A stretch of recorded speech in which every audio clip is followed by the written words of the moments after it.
What's up, everybody? Welcome to the Bitchuation Room podcast. Once again, it's a live stream, it's a podcast, it's in your ears, it's in your eyes. It is not in your uterus, like the Supreme Court is. Oh, I hate this week. I hate this country. I hate this entire summer. I hate everything about this country. Nothing is good except for salty and sweet things. It's a great song. It's gonna be good eventually. I need a few drafts, and it'll be wonderful. You guys, we're gonna get into the entire SCOTUS ruling, the different aspects of it, what it means, what it's doing, how we feel about it. And I need everyone to rage with me. I need you to be here with me through it all. And as well as comedian Kate Willet will be here with me to rage through it all. And then we're going to switch gears because there is some good news in the Americas, just not in the United States of the Americas, but down in Colombia, in South America. For the first time, a leftist president, Gustavo Petro, was elected. And that's huge. And so we're getting BBC correspondent Danielle Pardo, who is based in Bogota, who is Colombian himself, very cool, joining us. And he's going to break it all down, explain how this happened. And I will just throw out there that Colombia had a very, very militant, grassroots, in your face, pro abortion campaign and achieved decriminalization of abortion up until 24 weeks, which is pretty damn big. They followed in the footsteps of countries like Argentina as well. So maybe we need to start looking elsewhere for inspiration, because I don't feel particularly inspired by American history right now, especially because we're reliving the worst of it, and we're about to. That being said, if you are here, if you're on YouTube, make sure you're liking and sharing the stream. Let people know this is what you get up to on a Sunday night. If you are listening as a podcast, thanks so much. Make sure you leave this podcast 5 stars on iTunes. I just want to read a very, very, very sweet review of the show that made my heart sing. Hang on.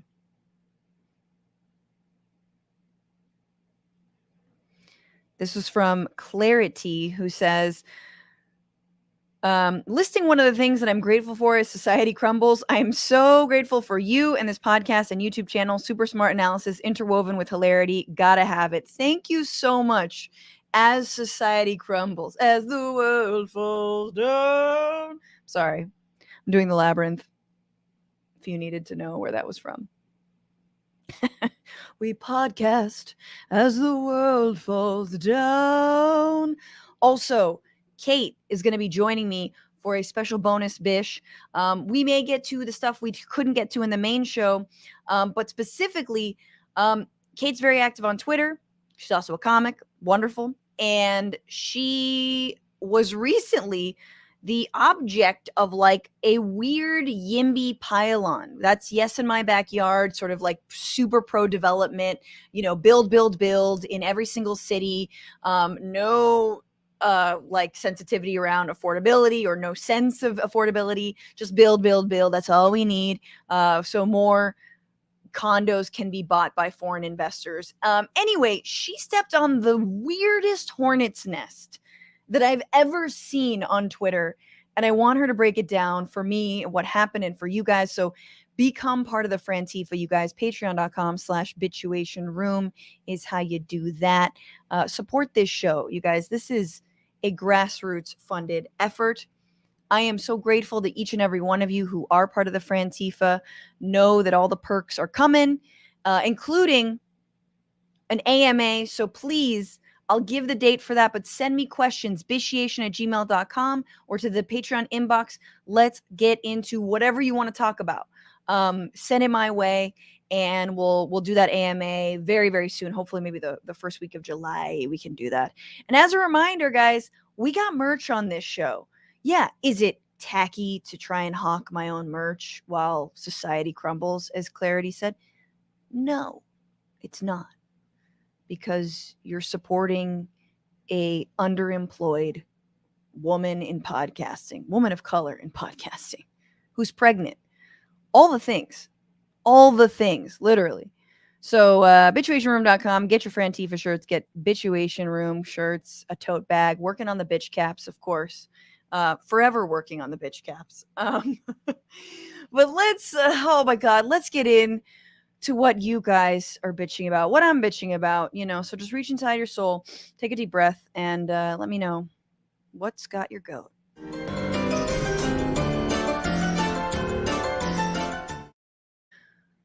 So, obviously, I would love to see a bunch of the dudes on the Supreme Court's heads on pikes and go full Daenerys scorched earth on these motherfuckers.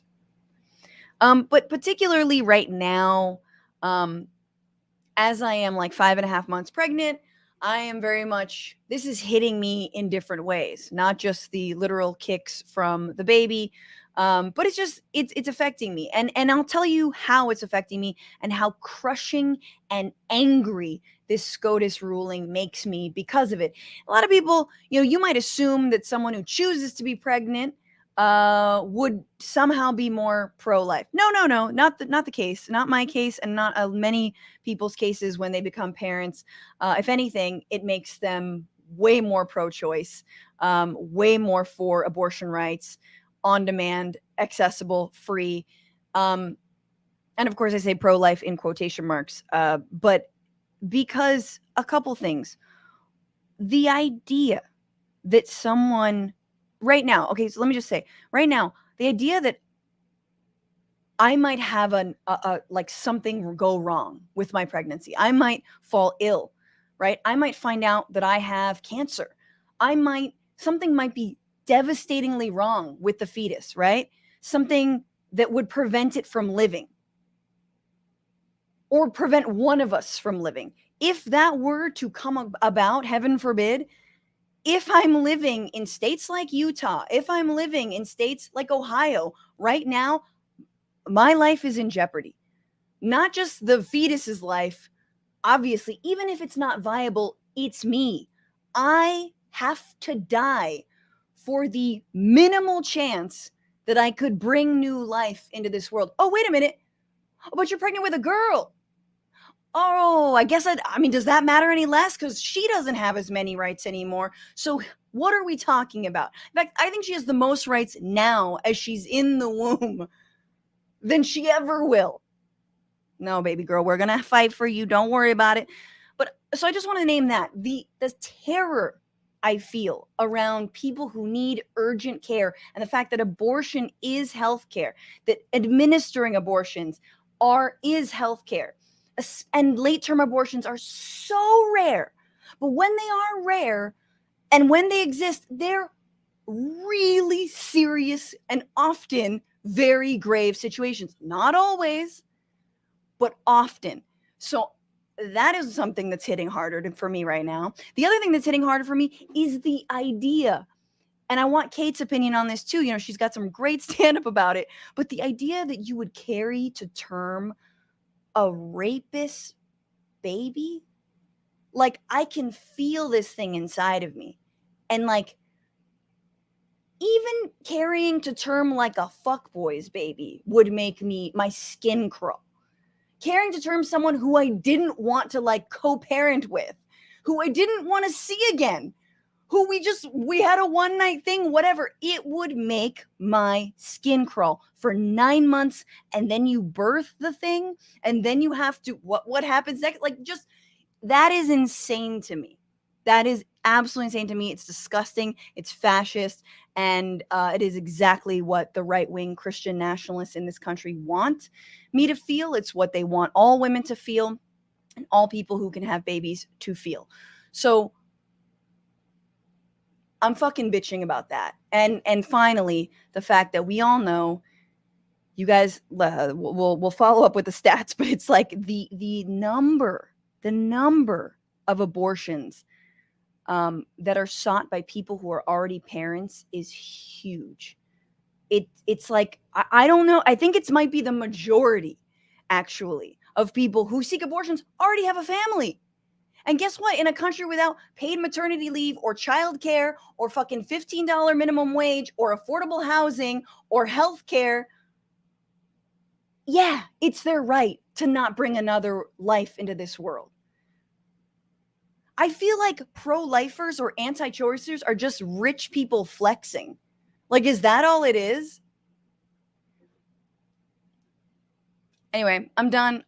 I digress. And this baby's going to come out fucking it's just going to drop kick its way out the womb. That's what's going to happen. I was very much yelling and angry on the streets the other day. I feel like the baby was like, damn. Oh, damn. I got an angry one, didn't I? All right. And with that, I got to bring in to just talk all about this comedian, actress, writer. You've seen her on The Late Show with Stephen Colbert or Netflix's comedy lineup, and she's the co-host of the political comedy podcast Reply Guys. You guys should all check out. Please welcome Kate Willet. Hello. Nice to see you, Francesca. Congratulations on your pregnancy. Thank you. Weird. What a weird time to be pregnant, I can imagine. But yeah. Yep. I had this joke that wasn't working. It was working great with comics, but then other people didn't know what I was talking about. But I was like, I feel like I'm in the final days of MoviePass, paying full price, and everyone else is like, "What are you doing? MoviePass is going away. Take advantage of it." Like that's what it feels like. Clearly not a keeper of a joke. I never got on the MoviePass train. I should have, but I missed it. I didn't really know about it till it was over. Yeah, it was like $8 movies for a month or something, and you could like use it as many times as you wanted. Anyway, that's what abortion should be like. Yeah, it's like a abortion pass. You get your 10th one free with 9 scams. Yeah, I love it. But Kate, what are you bitching about today?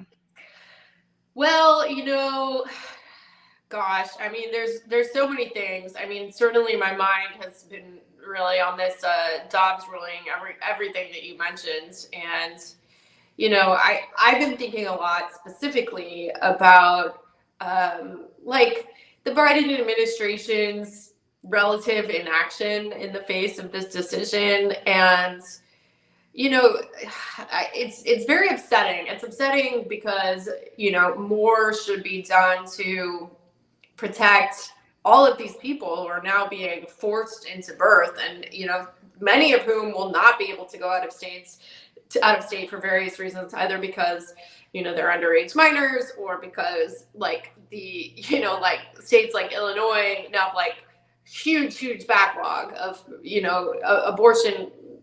needed abortions, and there's not enough doctors, and there's not enough appointments, and I mean, the Biden administration had like a long time to prepare for this. We knew that this ruling was coming in advance, and I was just thinking how like infuriating it is that he's not doing anything, and also just to me it feels like our political system is so broken that people will pretty much like flatly defend the idea that literally the most powerful man in the world cannot do anything here, No, it is a really like I think it's like a symptom of powerlessness as well. Like when one feels powerless, like you kind of resort to like even more powerlessness because it makes you feel better about your not doing anything or not feeling, because you're like, well, what can he do is the line that like liberals constantly repeat, right? And people who are like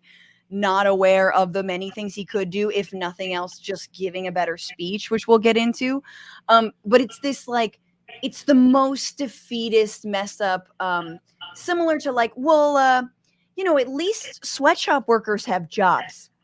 You know what I'm saying? Like it's along that line of like, whoa, don't ask for full human rights here. What are we supposed to do? We're gonna get into more of the Biden's ineptitude in a little bit, very, very soon. In fact, we should go into it. But before I do, I want to go over a little bit of what happened this week, other than the Dobbs ruling. The Senate passed a bipartisan gun legislation for the first time in 30 years. It didn't expand universal background checks, just background checks for like kids who probably don't even have a criminal record anyway. So tight. But it did close the boyfriend loophole, which prevents guns from being sold to domestic abusers. That being said, the whole like forced birth thing kind of cancels out any assistance to women who are trying not to die. So I feel like, sort of we've X'd it out there. January 6 hearings continue this week, and we discovered that Trump put pressure on the highest levels of the DOJ to claim that the 2020 election was corrupt. The attorneys general surprisingly chased many of the leads Trump gave them, including watching a 20-minute video sent to them alleging Italian hackers had used satellite technology to flip votes, which is called Italygate, my favorite conspiracy. And I just love that, like, under Trump, the so-called deep state is just being made to watch YouTube videos about themselves, like about the deep state. Like, that's the extent of their investigation. Elon Musk's child, who just turned 18, has decided to change her name in accordance with her gender identity. Yes, she is a trans woman, and she has changed her name from Musk to Wilson, saying she, quote, no longer wishes to be related to her biological father in any way, shape, or form, proving once again fatherhood is a construct, everybody. That is absolutely right. In addition to overturning Roe v. Wade, SCOTUS also struck down a 100-year gun law in New York, effectively giving gun owners more rights than uterus owners, which means only one thing. We have to start shooting the peen. That's the only way to protect yourself from forced birth, guys. We got to shoot the D. Shoot it right off. And finally, at least 5 SpaceX workers were fired after they wrote an open letter about their concerns over how Elon Musk's public statements reflected negatively on their work, which makes it very clear that the free speech absolutist absolutely can't stand his own workers speaking out. Not at all. Take it to Twitter. And just as a little side note, one of those workers is a Bitchuation Room listener. So shout out to you. Please let us know if you ever want to talk about what's going on. Thank you for your bravery, and let us know how to support SpaceX workers and your efforts to organize. And for everything else, this is the week where.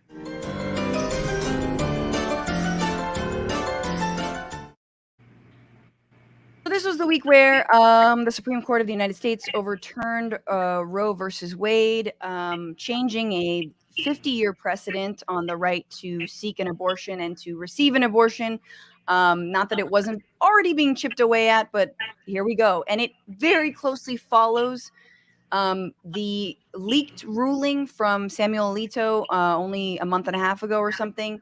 Again, it was a 6-3 vote with all extremist justices, including 3 of the recently Trump-appointed justices on the conservative side, as well as John Roberts and his dumbass. I wanted to mention that Clarence Thomas directly stated that other rights should be revisited after this, like gay marriage, the right to contraception, the right to doing it in the butt. And I call it doing it in the butt because anal just, I don't know why. Sodomy? Thank you. Sodomy.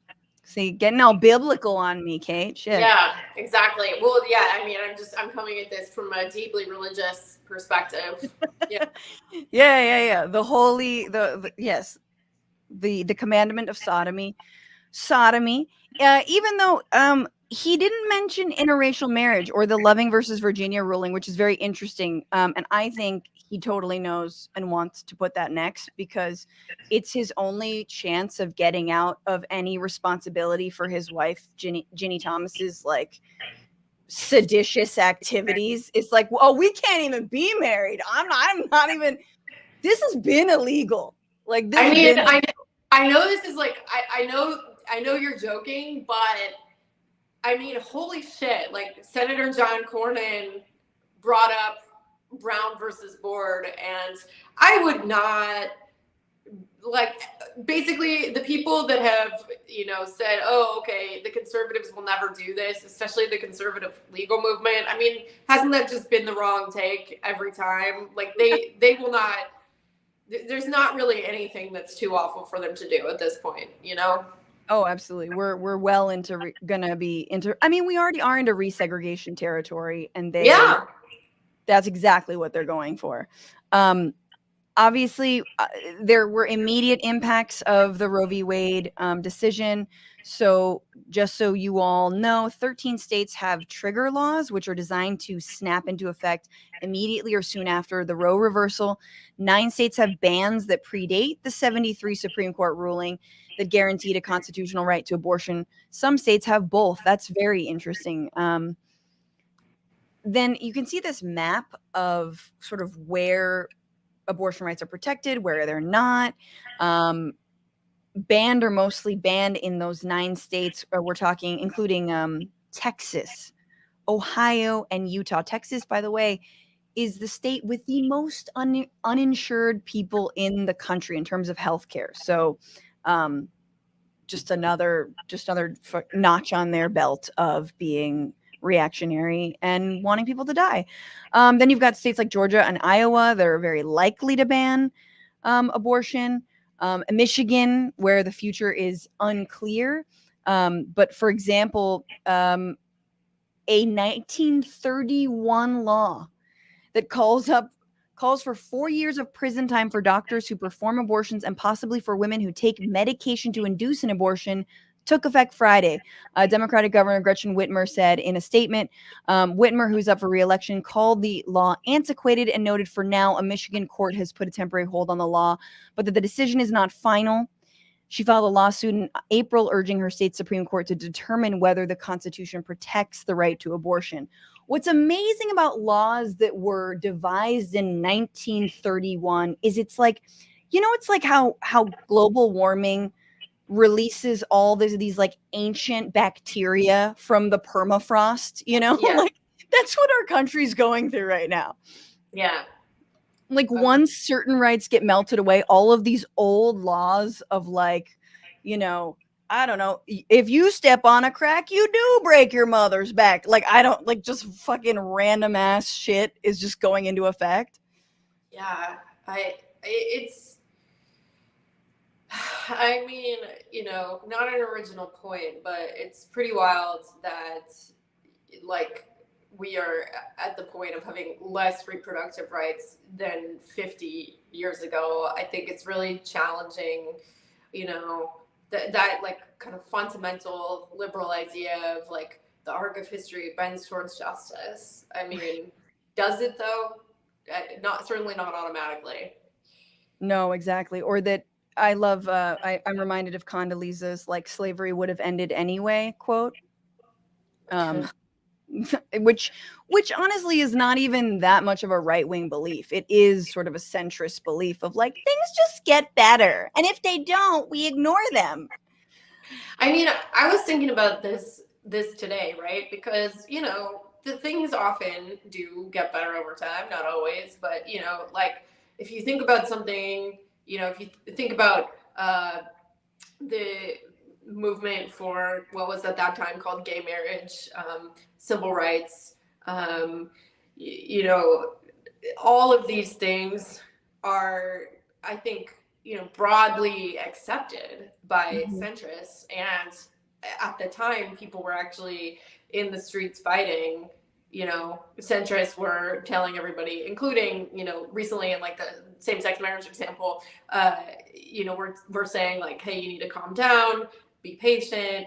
I think that centrists really do not understand that like everything that they like that has happened, that's like kind of a liberal goal, has only been possible because of the work of the activist left that they hate so much, 100%. I mean, and we're in Pride Month still, and I think people have been calling into sort of summoning up the spirit of a group like ACT UP, and folks who put their bodies on the line because their friends and comrades were dying, in the like, the AIDS movement, right? And the like health, which was also a healthcare movement, and it was militant as hell.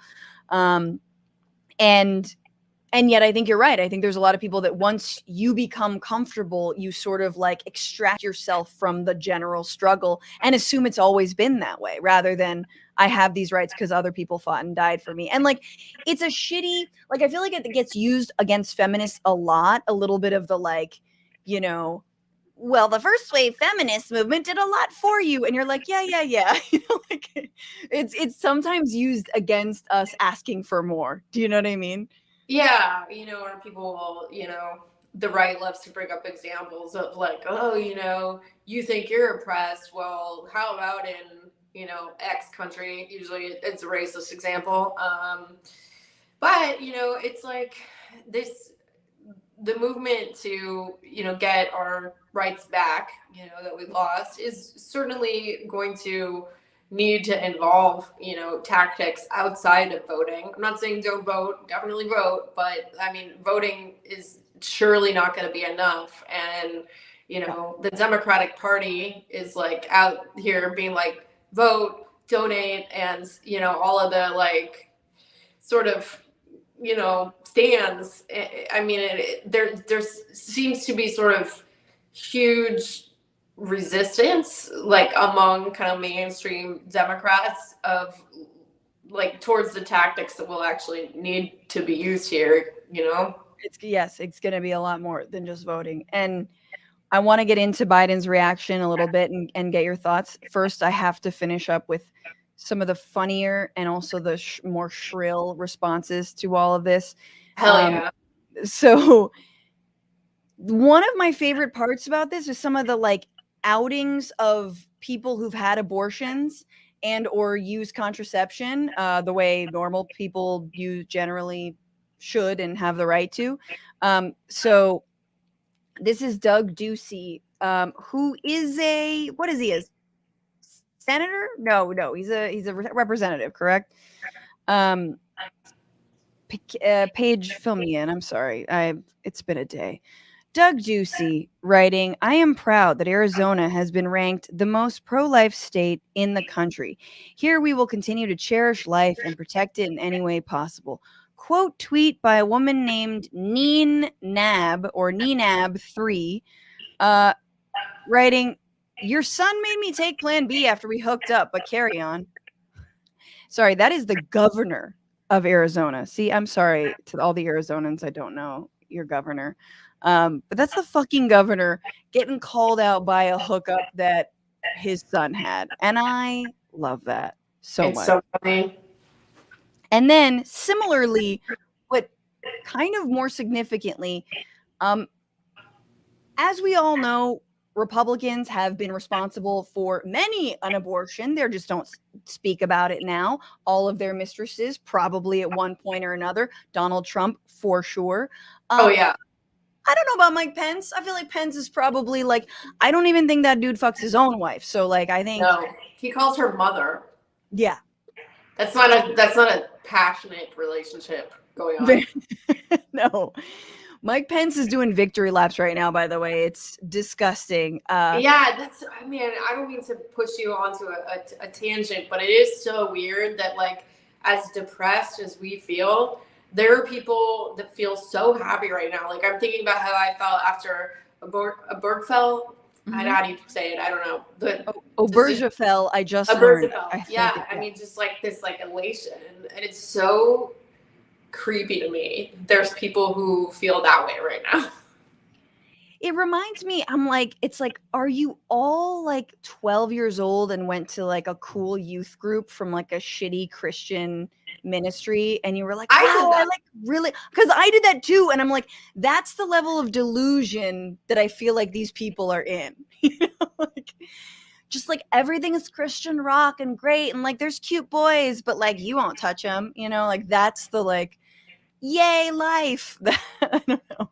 I mean, to your point at the beginning of the show, yeah, even if you're I thought you expressed that incredibly well. Like, even if you have a very much wanted pregnancy, things can go wrong. I mean, hopefully not, but like it is a medical risk. And, certainly, women that these, horrible Republican ghoul guys love, like will have things go wrong in their pregnancy, and an abortion will be medically necessary for some of these women. And, you know, like how not everybody can get helicoptered out of the state in time, you know?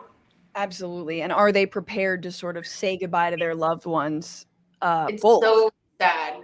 Both the unborn and the mom, because Trump, because God, because God would want her to bleed out. I fucking can't figure it out. But I have to say, one of the best clapbacks on Twitter I've seen this entire time, or the best sort of outing of a hypocrite, is by a woman named Laura Dominic. What is her name? Laura Santo Domingo, which I think is a very funny name. And yeah, she's sort of a wealthy woman because she was friends with Ivanka Trump. And she tweets at Ivanka Trump, Ivanka Trump, you are noticeably quiet today. The high school friends who took you to get an abortion are not. Damn. I didn't see that one. This is my first time encountering this. This is okay. Now she has deleted this tweet, but she is a real person. She is like, you know, a socialite author chef person, like, you know, whatever, one of those. Blonde and on the internet. No, I'm sure she's great. I don't give a shit, dude. I'll buy all her books after this. She straight up outed the fact, alleged, that she helped Ivanka Trump get an abortion. And she's a good fucking friend. Good for her, and good for Ivanka for having friends like that, supporting her. But like, this is the level of hypocrisy that we're talking about. If this is true, we should blare it from the window tops and project it onto every building. Like, this tweet is gold. Yeah, I mean, you know, normally I don't think that you should out people for having an abortion, or, you know, you shouldn't out people for being, you know, who aren't ready to come out of the closet as queer yet or something. But in these situations where there's extreme hypocrisy and these people are making laws that are, you know, preventing so many people from having the freedom that they've enjoyed, I think it's totally merited. Absolutely. I mean, this is the sort of like women stepping on the skulls of other women in order to get ahead. Like, Ivanka is the most perfect example of that bullshit fake feminism that honestly, and like, you know, boss bitch, that honestly, like, Republican women get away with all of the time. They're such fragile little, because I'm sure the right, if they ever responded to this, which they won't, but, you know, the way they defend Sarah Huckabee Sanders, the way they defend everyone, it's just like, oh, they're such fragile flowers. How could you go after her? How could you say this? And then if anyone goes after any woman who is a liberal or on the left, it's like, fuck you, cunt, you're horrible. You know, like, pile on. And so, yes, Ivanka, talk about it, girl.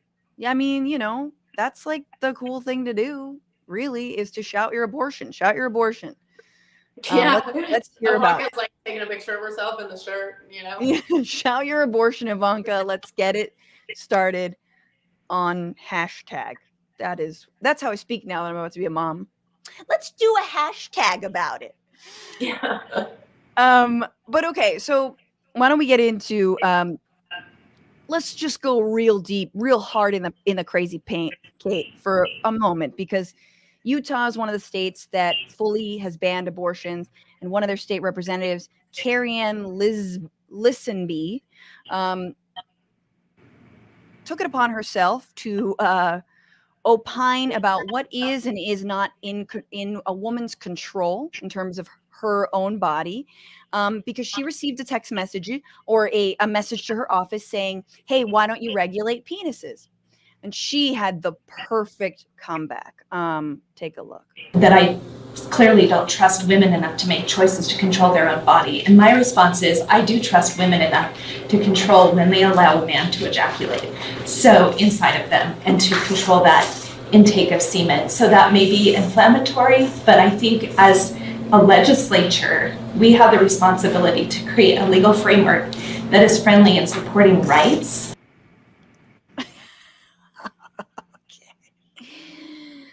She has the ability to control her own body. She has the ability to control how her intake of semen. I actually missed, like, the sound didn't work for me at the beginning, so I don't know what you said. What did you say? That's okay. That it's worth repeating that she said that she does trust women to control their own bodies, specifically control the intake of semen that comes their way. A semen intake. That sounds like the worst diet of all time. Worse than keto, even. Yeah. I mean, you just really don't want to hear like, I can't, in a just society, I can't think of any situation in which an elected official would need to say the word semen. None.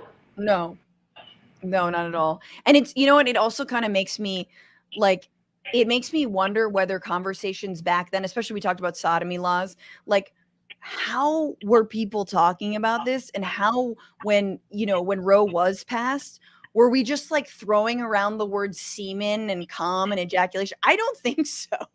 I don't think so. No, I don't. I mean, I don't know. There was a really good book by someone named Jenny Brown called Without Apology. And it's published on, I think, like under Jacobin's label, if I'm remembering correctly. But I don't know, label. It's like Records or something. I don't know.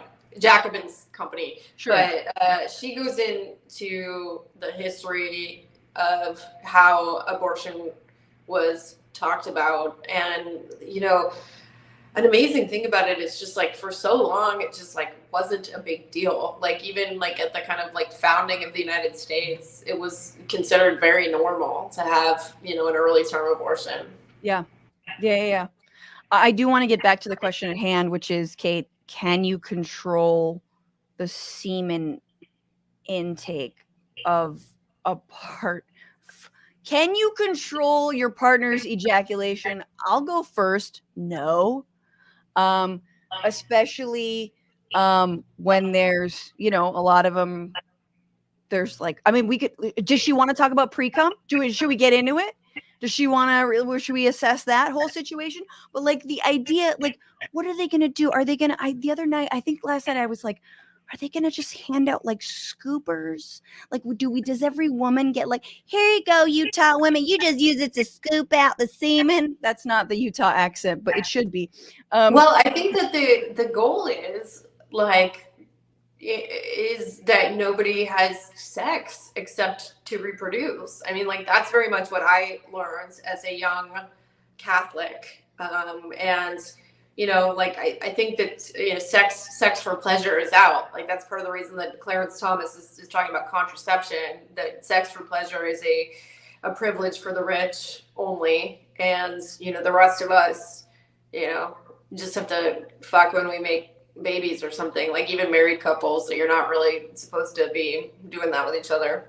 Which is very funny, to put the genie back in the bottle around sex and whether it is for pleasure at a time when like pornography is most of the internet. I mean, it's like, I think that, and I can't, I mean, I know that there's these evangelical nutcases or whatever, but I can't imagine like a more unpopular political idea. People tend to enjoy sex. I mean, they already took our jewel, right? So, it's just like, I mean, that sex is a pretty popular one. No, I mean, there's only so many young Republicans. Do you know what I mean? There's only so many of them. The problem is they all happen to be like wealthy, and they like get far and then are like just funneled into legislative positions. But yeah, there's only like 5 young people out of a school of like 500 that you're gonna convince this is the right line. You just can't win on that. No jewel and no sex for pleasure, because that is where it's headed. But of course, like, that's even beyond the pale for me to like, so you don't want people to fuck. You just don't want people to fuck. unless they're trying to start a family. So that was Carrie Ann, who very good with the Kegels and obviously controlling her semen intake. One has to wonder how many chances she's had at it. I guess it is not very many. But let's look at another woman. God, we have to do these because they're so ridiculous. Okay, so this is Mary Miller, who is a representative from Illinois. She was recently elected, and she spoke at the January 5th, I believe, 5th rally, maybe 6th rally. She spoke at a MAGA rally, but she also spoke at a MAGA rally this weekend. This is what she had to say about the overturning of Roe v. Wade. And notice what she says in terms of protecting life. What kind of life? Take a listen. President Trump, on behalf of all the MAGA patriots in America, I want to thank you for the historic victory for life in the Supreme Court yesterday.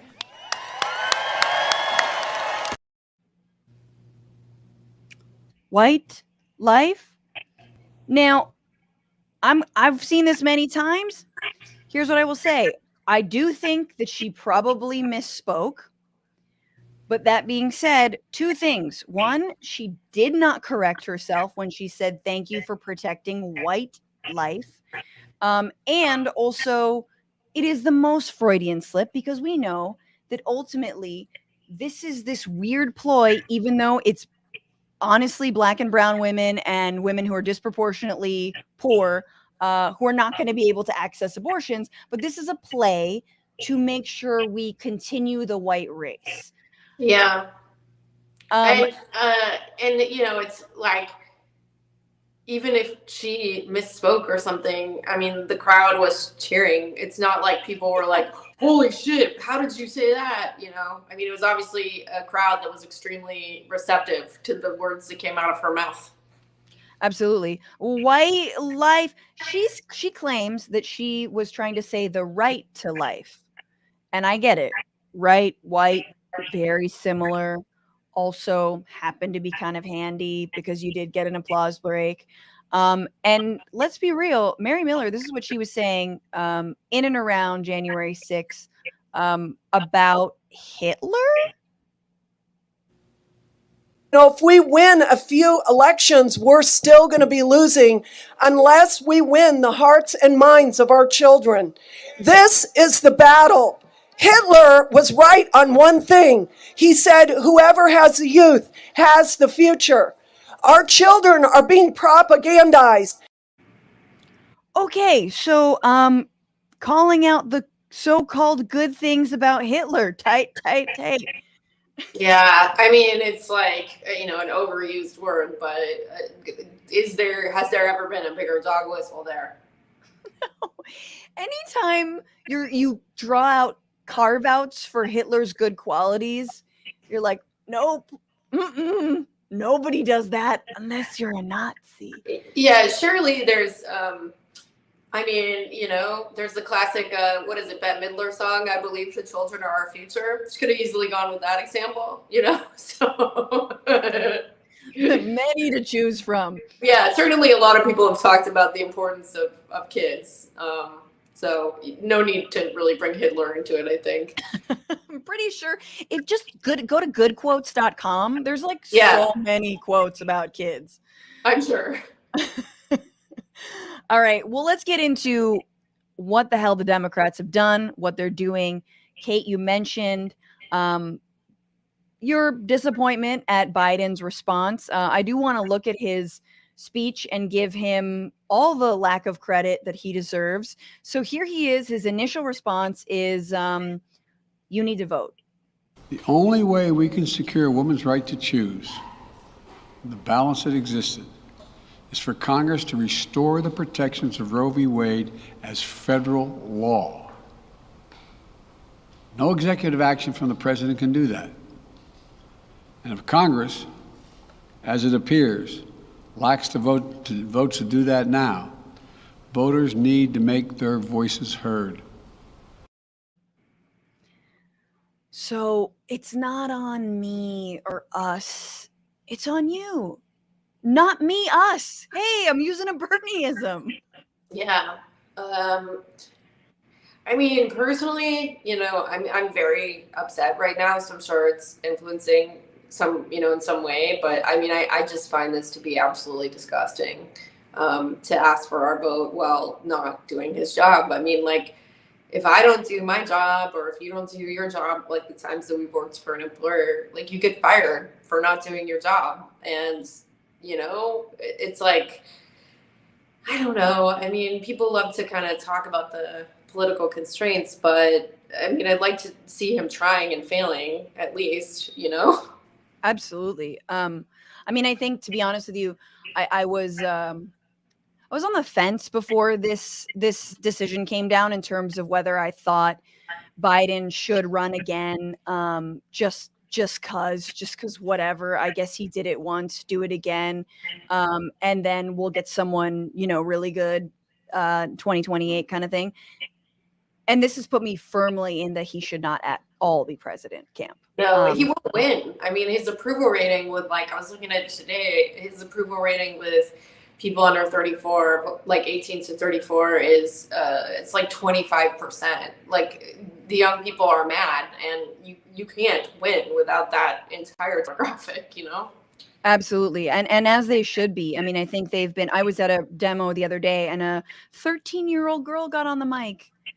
13, having to take the streets over this, and she shouldn't have to. And I just want to say that the line from the Democrats of vote harder, vote more, like, give us more money, it is so crass, it is tone deaf, and it's offensive.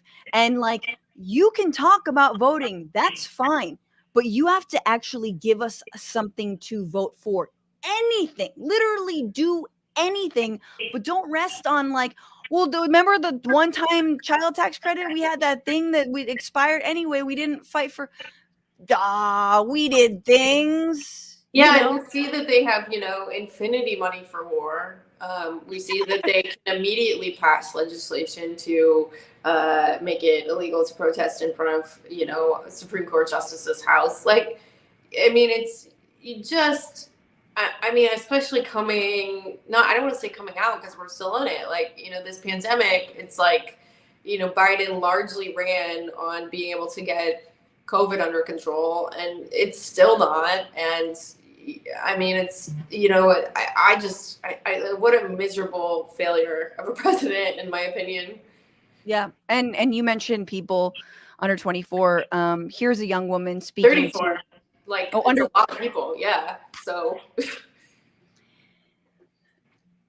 I like to remind people from time to time that Bernie got more votes of people under 35 than both Trump and Hillary combined in 2016. Also a fun time to remind people that more Bernie voters voted for Hillary than Hillary voters voted for Obama in 2008. So take that, anyone who's trying to come for fucking Bernie people right now.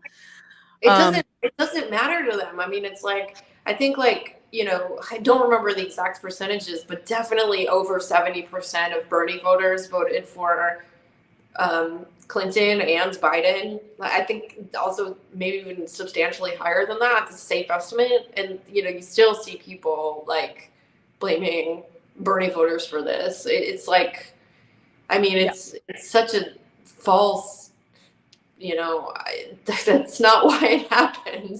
No. And here's how that's hitting on the streets. This is a young woman named Zoe Warren, who spoke to MSNBC. I'm surprised MSNBC even aired this. Take a look. For abortion rights. Thank you guys so much for joining us. Appreciate it. Zoe, talk to me first about why it is you wanted to come out here today, because something that struck me was when you were speaking earlier, and you mentioned your anger because you had received a text message from the Biden campaign. Why is that? So I received a text message from Joe Biden's campaign yesterday saying that the Supreme Court had overturned Roe versus Wade, and that it was my responsibility to then rush $15 to the Democratic National Party. And I thought that was absolutely outrageous, because my rights should not be a fundraising point for them, or a campaigning point. They have had multiple opportunities to codify Roe into law over the past 20, 30, 40, 50 years, and they haven't done it. And if they're going to keep campaigning on this point, they should actually do something about it. What are you most worried about, Julia? I'm most Ooh. Yeah, right? Like, I mean, she expressed that so well. Yes. And they have had chances. I don't want to subject you guys to Pelosi's reading of an Israeli poet in response to Roe v. Wade, but I do want to mention that, you know, as recently as 2016, and I feel like, Kate, you're a great person to talk about this with, you know, Nancy Pelosi, when Clinton lost, was saying, look, we need to not focus on identity politics. And the fact that we talked about abortion rights really alienated the conservative voters. This is in an interview with the Washington Post. And she says, it can't be a litmus test. We need to win back conservative voters. And we're a party of working family values. That's how she framed it, which is so fucking rich to me, because this is the biggest cock block to like progressive working family legislation is Nancy Pelosi. But when it's convenient for her, which is to throw pro-choice people under the bus and abortion rights people under the bus, oh, she's going to touch that rail. She'll use that. Suddenly it's all about working families. It's just so clear how cynically they use identity politics. When it benefits them to shit on the left, they'll do it. When it doesn't benefit them because they want to appeal and coddle the fucking fascist right, they're going to do that. It doesn't matter. Yeah, it's pretty disgusting. I think that, you know, I mean, there's this mythical voter that we hear about all the time of like this, you know, usually they call it like the suburban voter, white suburban voters, you know, and everything, or like the swing voter, and everything is supposed to be for this person who like really truly doesn't exist. Like most people's politics are pretty like incoherent and complicated and vote a lot based on inflation, you know, like it's not right. But you know, I think that the function that trope serves is like this, you know, moderate suburban voter. That's a way that they can talk about what is actually the interests of corporations without saying like, oh, this is what our corporate donors want. And, you know, that's the way that they can also campaign for someone like Henry Cuellar against a progressive pro-choice woman like Jessica Cisneros, you know, by saying, oh, we have to get this moderate voter. No, you got to get the more pro-corporate guy in there. It's not... I don't think the Democratic Party, like the people that are, I mean, I'm sure like, does Nancy Pelosi individually believe that abortion is, you know, fine? Probably, but it doesn't matter because like our rights and our interests are just like not even on their list of things that are relevant to the decision at all. So, I mean, they will support abortion when it's politically expedient to do so, and even some of the times that it is politically expedient, they won't do it then because they don't really care about losing. But it's like, right. I mean, it's just there's nobody fighting for us. No one. There's a few. There are a few individuals. A couple individuals, but yes, yeah. I agree, and I do want to give Biden minimal credit. He was very strong in saying he defends a woman's right to travel to get an abortion.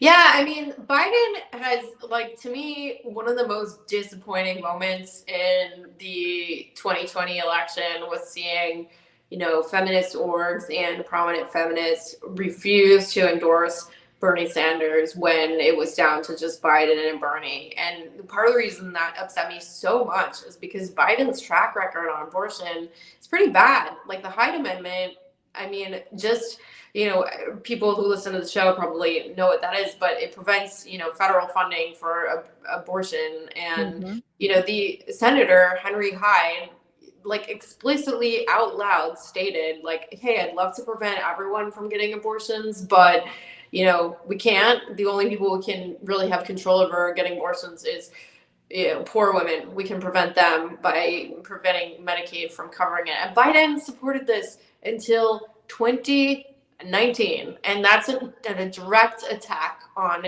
the most vulnerable women in our society, and queer people too. I don't want to just say women, but it, you know, also like, Yeah. it's just, I mean, I think that's a really good point. I think it's so clear that he was going to be even worse than someone like Obama, who, I have to take you down memory lane.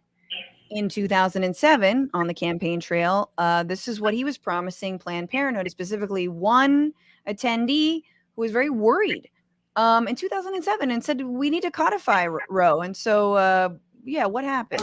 What would you do at the federal level, not only to ensure access to abortion, but to make sure that the judicial nominees that you will inevitably be able to pick are true to the core tenets of Roe v. Wade? Well, the first thing I'd do as president is sign the Freedom of Choice Act. That's the first thing that I'd do. First thing I do is sign the Freedom of Choice Act. There we go. So making Roe v. Wade law, rather than sort of this tenuous, you know, blanket, like, no, don't abridge me, but it's not necessarily a law. It's not necessarily the law of the land. So that was 2007, and this is him in 2008, not long after assuming office, being asked specifically about the Freedom of Choice Act. Here you go. Freedom of Choice Act is not my highest legislative priority. Okay, and nor was it ever. So not only his highest, but never made it in. Hyde Amendment still active today. yeah, and that means, what that means, not to like make us go down this line, but you know, like women who are in these states that, you know, have banned abortion except for like when a mother's life is in danger, you know, it's like they may still have a hassle of a time getting an abortion if they're able to at all due to cost. Like, it's just horrible. It's, I mean, makes me and it's like, it's so soul crushing. I can't, like, the only thing I can say for SCOTUS, good on them for not doing this and releasing this decision the same week of the Uvalde massacre. Because we would have burned it all to the ground, number one, but also I think my heart would have exploded into a million pieces. And like, I just can't. And not to say we both, those two things shouldn't or may not already will happen very soon. Anywho, so yeah, so Biden's like, well, you can still travel. Yeah, who can travel? Who's got the money to travel to get an abortion, right? Yeah, and is there going to be federal funding to travel? No, and part of the reason that there's not going to be is because of the Hyde Amendment. Exactly. And, you know, Kate's bringing up a very good point. Overturn the Hyde Amendment. At least try to do that. There are other suggestions from Representative Ayanna Pressley, who's saying, declare a public health emergency over abortion rights. Clinics are being shut down right now. People are being turned away right now. She says we must act urgently as if lives depend on it, because they do. This was her and I believe a caucus of Black women in Congress writing, President Biden must recognize this as a public health emergency and commit to utilizing every executive authority necessary to protect abortion access, including expanding access to medication, abortion, and over-the-counter birth control, and protect the safety of those seeking and providing abortion care. So that's, for example, like, we got tests after a lot of hand-wringing, but we got COVID tests. You could get them sent to your house. Yeah. Why not have Plan B or Plan C get sent to your house? Yeah, and you know what, you may have this on your list already, but Elizabeth Warren and others have brought up the idea of, you know, there's federal lands in red states. You could have abortion clinics there. Yeah, absolutely. And I think AOC echoed Warren's suggestion and also said, restrain judicial review, expand the court, clinics on federal lands, expand access to education, expand education access to Plan C, repeal Hyde, whole floor votes codifying Griswold Obergefell, Lawrence, Loving, etc. Again, gay rights, right to contraception. I mean, gay marriage, right to contraception. The bill, interracial marriage, sodomy laws, making sure those don't get overturned. Vote on Escobar's bill protecting clinics. I don't know about that bill, but look, there's a bill. There's a lot of stuff that can be done. But no. Yeah, there's there's the Democratic Party who really, I don't think, cares if they win or lose. It's, this is like they seem fine being the opposition party, in a way that seems like what they most enjoy. And then, there's like all of their defenders, in media, who will kind of push this whole narrative of like, they can't do anything. If we could just get rid of like this pesky left that is trying to convince you that they could actually do this, and the Bernie bros and the people who are shitting on our only chance to stop fascism and stuff like that. But like the actual experience of people like me, you, a ton of other people with uteruses all throughout the country, is that like we can look at this situation with our own eyes and see that they're not even trying. And you can't take people's you can't make people discredit their own lion eyes or whatever. So, it's like, I think that if a person like I do believes that like actually, the GOP is trying to end democracy and fascism is a real threat now, it's actually unconscionable that they're not taking more action right now, not only for people who need abortions, but to keep Trump out of office in 2024 and prevent this sweep that's going to happen in November probably. We just saw a whole crowd cheer white life, whether on by mistake or not. They probably loved it. In the face of that, you've got Pelosi reading poems. And so I think you're absolutely right about this, which is, and I think that actually some centrists and, more liberals who maybe didn't like Bernie, hopefully, are starting to see that the emperor has no clothes on the Democratic side either. That they don't know what they're doing. They haven't had a plan. They've totally failed us. And this is such a crown jewel in what Democrats have lauded for so long, that they believe in it, that they and our glorious RBG, who should have fucking retired, there's all these holes in that bullshit narrative of how safe and wonderful it is in, as a moderate Democrat, but moderate Democrats can't fight fascism. They literally, no, they absolutely can't. I mean, I think there's a lot of truth to that, socialism or barbarism quote, as things get more extreme for everybody, just stuff gets more extremely bad, by necessity, the people who want incremental solutions, that's going to become a lesser number, every day. If the world is incredibly shitty, not a lot of people are going to want it to stay the same, so people are getting radicalized, and it's in one direction or another, and this this idea that a lot of centrists have, that if they can just tell people that it's really important to vote for to vote against Trump, okay, I personally will do that, but the amount of people that will do that, that's going down, because in a way, I mean, it's just I wouldn't vote for somebody who was anti-abortion, I would not cast my vote. People in general do not want to vote for somebody that whose policies are going to kill them, and this this neoliberal Frankenstein that the Biden administration is there's just more people struggling than ever with inflation, homelessness, gas prices. I mean, people are just not going to do it, I think. Absolutely. I mean, I think that, and it's such a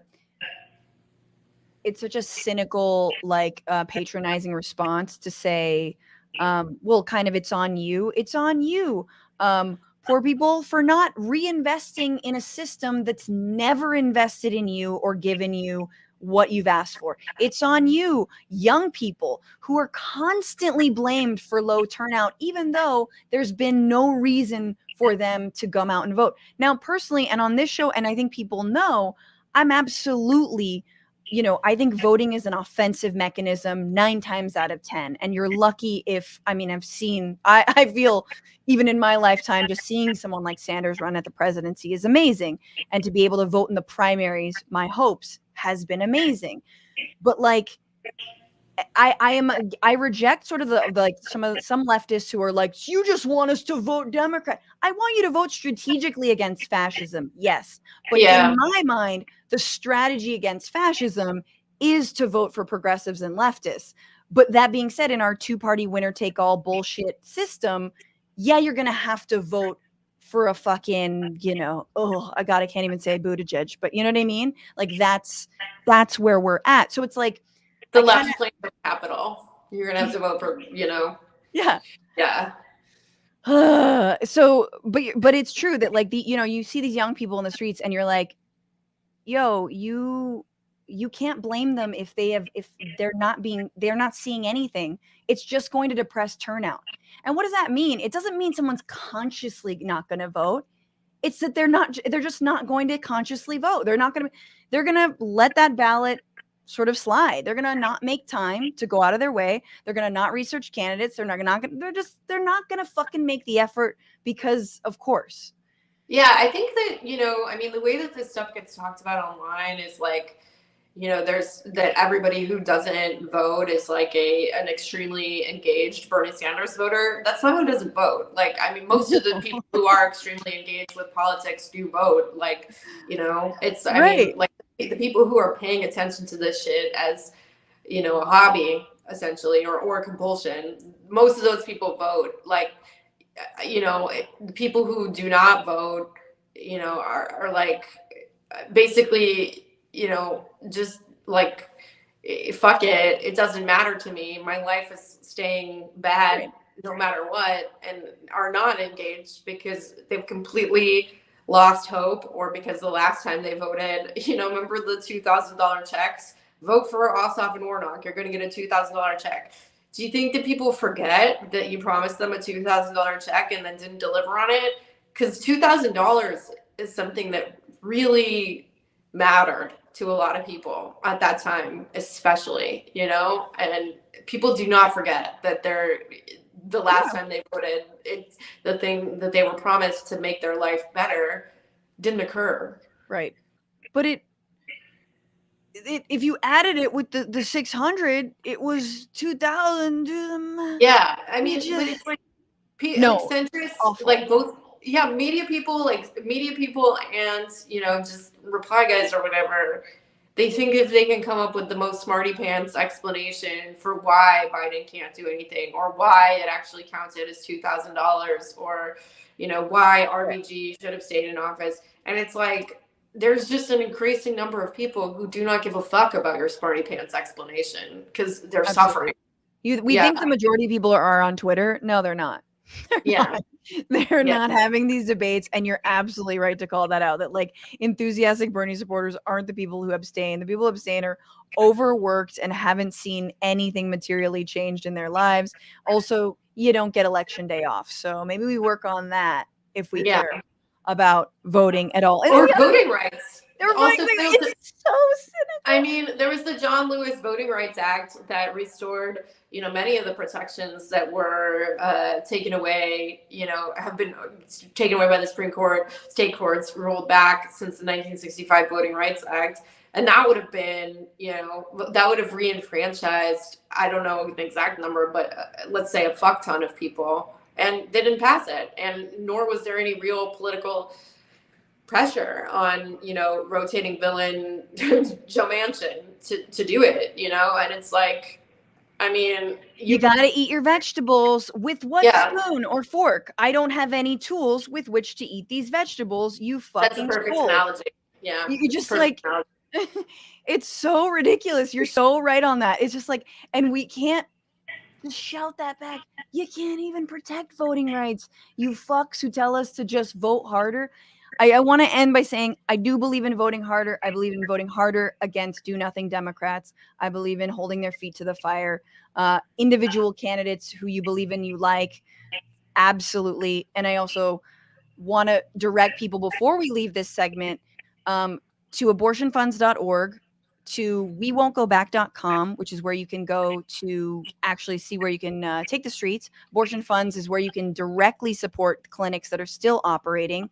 And then Liz Winstead's been on this show, but Abortion Action Front is doing a massive training on July 17th. It's like a virtual training. So basically get together with friends, do it through Zoom, however you want to do it.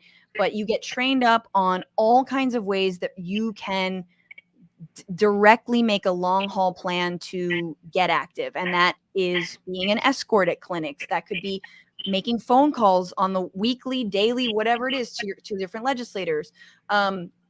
There's so many ways, I know there's some efforts even to I was looking into this, cause I was like, how do you get people to the places where there are abortions?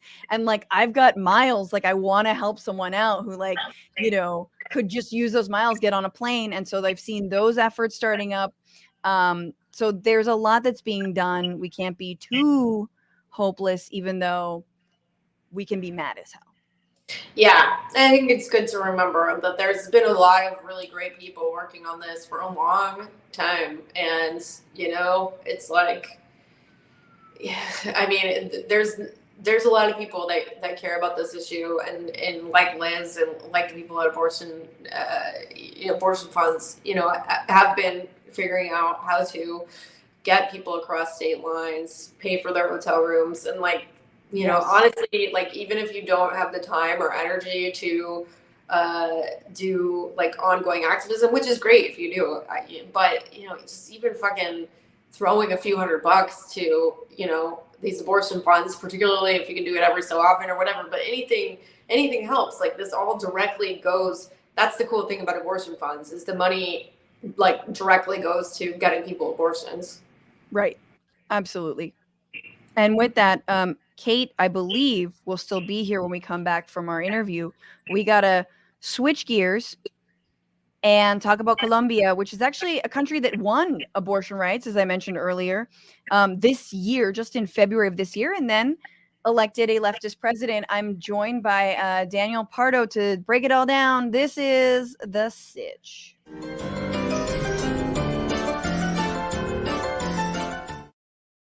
And joining us for The Sitch to talk about this incredible victory of the first leftist president in Colombia is a BBC correspondent in Colombia who is Colombian himself, a man I met only a few years ago in Buenos Aires while he was working also for the BBC, but mostly covering Venezuela.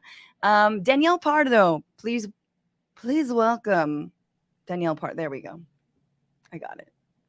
Danielle, how are you? Hi, Fran. Happy to be here. Thanks for having me. Yeah, good to have you here. So we met a few years ago before the pandemic. You were covering what was going on in Venezuela. I think people in the U.S. have more of a grasp of, maybe not even a good grasp of what's happening in Venezuela, but suddenly, out of seemingly left field, you have this victory of Gustavo Petro and Francia Marquez, his running mate, and they are actually leftist leaders who have campaigned on things like peace, social justice, environmental justice in a very extractivist-based economy, oil-based economy like Colombia. Tell me, did this come out of nowhere? Who is Gustavo Petro? Just the fact that I haven't heard of him doesn't mean he was in existence before. Tell me more about him. He didn't come out of nowhere. He's actually a very known politician. He's been in the political spectrum for quite a while in this country, at least 30 years. But he always had this figure of being from the opposition and being anti-establishment. Mm-hmm. So just to give you a bit of background of him, Petro in 1977 became a militant of the guerrilla of the M19, which was a social democratic guerrilla urban nationalist guerrilla movement that was not like the Marxist sort of guerrilla that people think are in Colombia. This was different. And he was there for 10 years. Then he demobilized and became a very prominent member of parliament. He denounced and exposed the links between politicians and paramilitaries, these groups that were also illegal, but were from the right wing and were against those guerrillas and were very, very cruel. He also exposed, scandals of corruption, violations of human rights from the state within the conflict of Colombia. And then he became mayor of Bogota, the capital.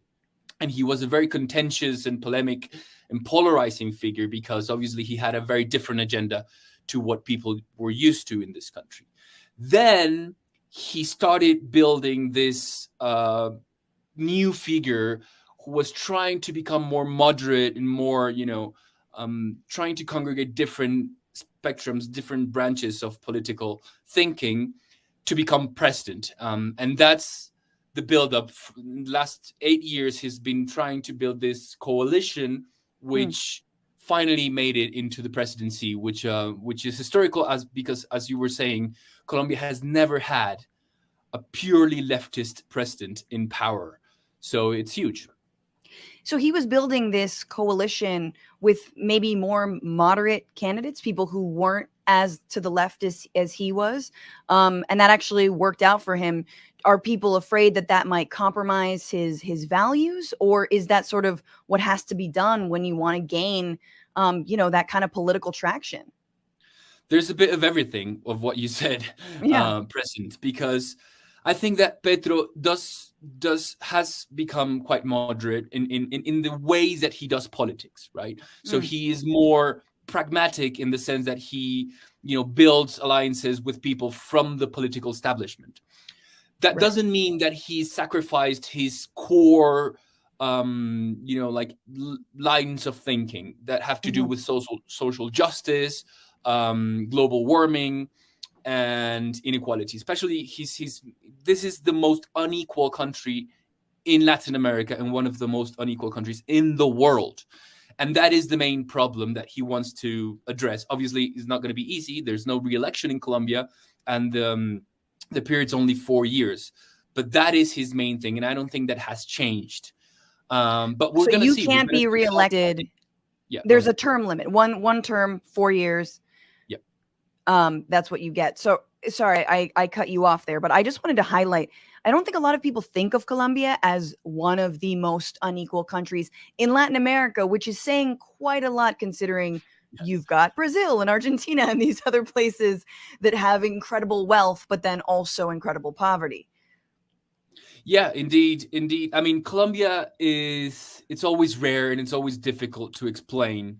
Some correspondent was saying the other day that people who get here, the first week they want to write, the first day they want to write an article. The second day they want to write like a New Yorker sort of piece.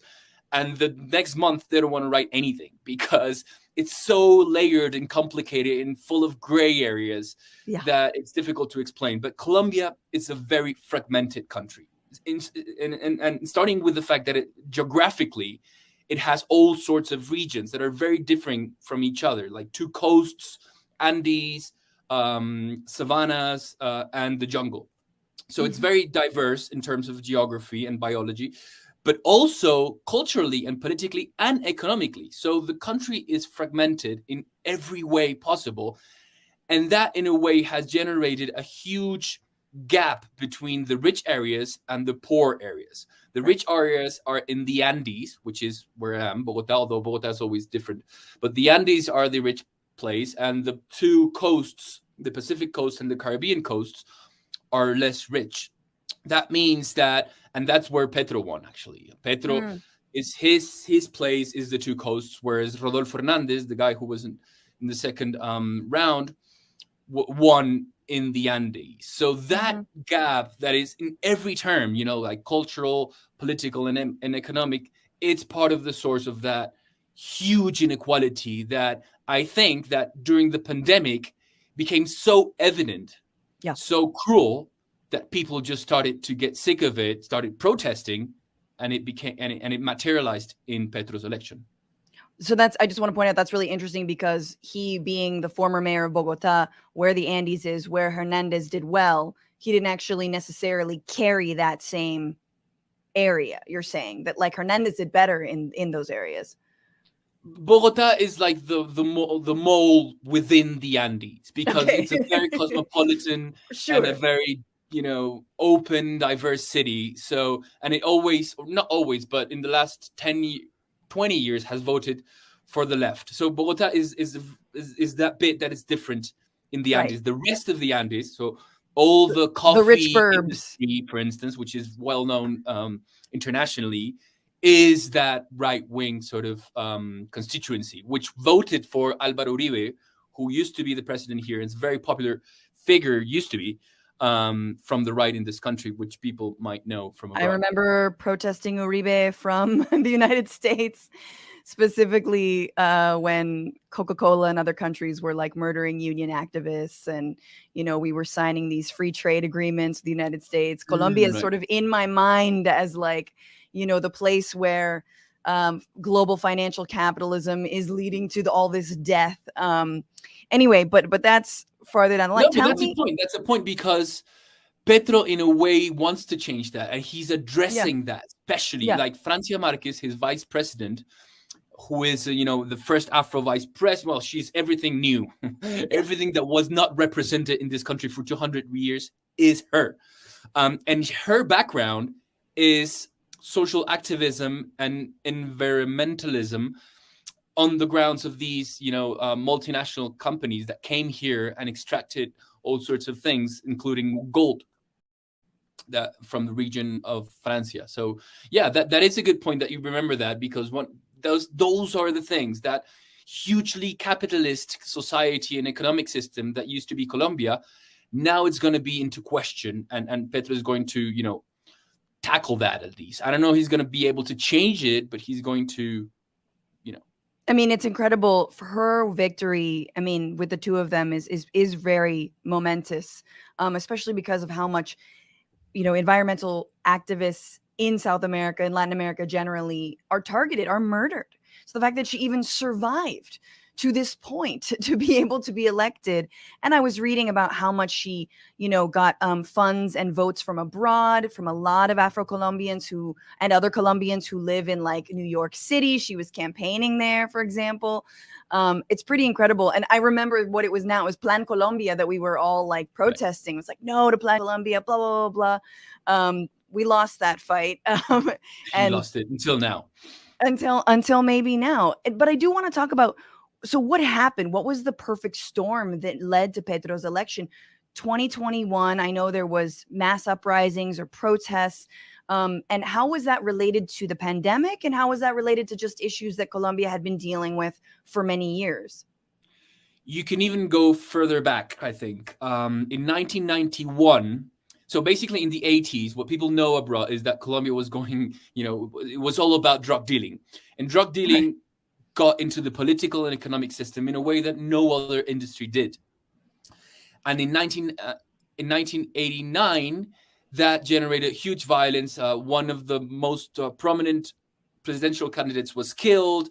It was a very difficult time, right? And in 1991, the solution for that violence was a constitution.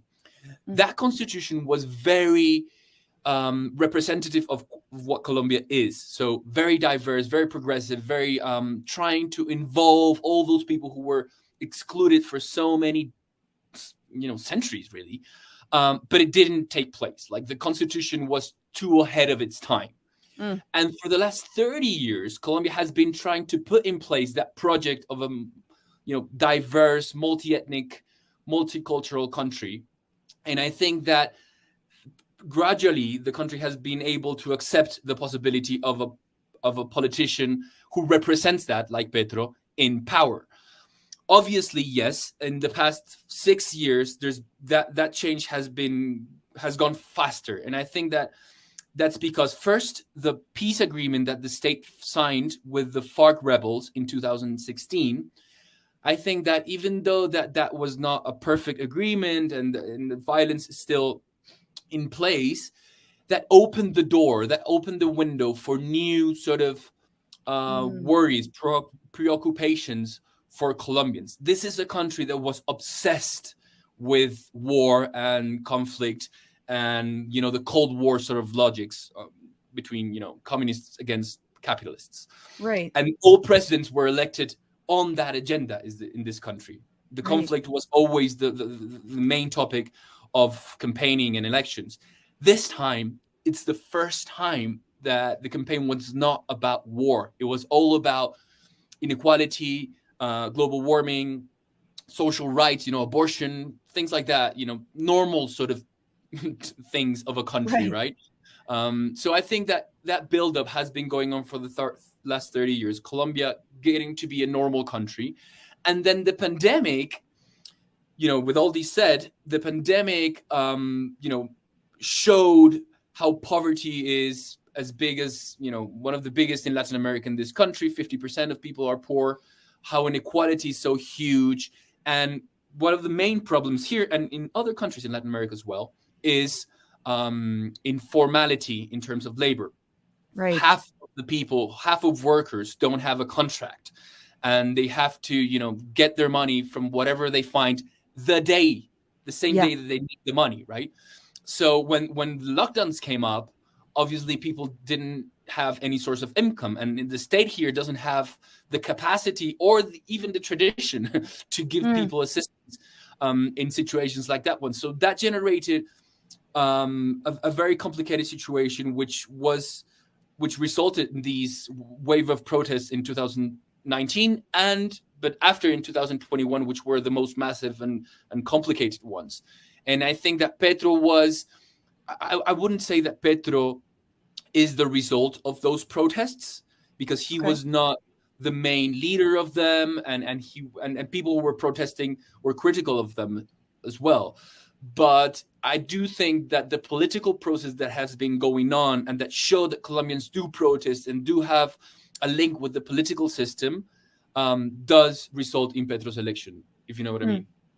Right. It wasn't, they weren't campaigning for him, but there's a correlation. I think it's so fascinating that, you understand how war manipulates civil society, right? I mean, in this country, you had, 20 years of a war in Afghanistan, and wars in Iraq, war on terror. And in that time, it was like, oh, I'm sorry, none of the social, I talked about Plan Colombia, which is what sort of, I started off, hey, no to free trade, yay to workers' rights, yay to environmental rights. All that stuff got put on the back burner when we had the war on terror and we had to go get the terrorists, right?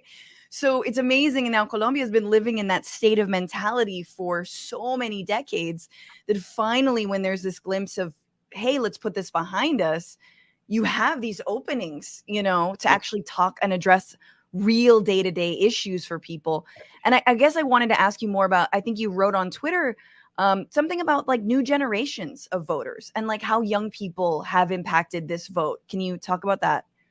Yes, because it's not only the demographic change that's been going on and all the new voters that we have, it's also the politicization of civil society. So this is a country that historically didn't vote that much.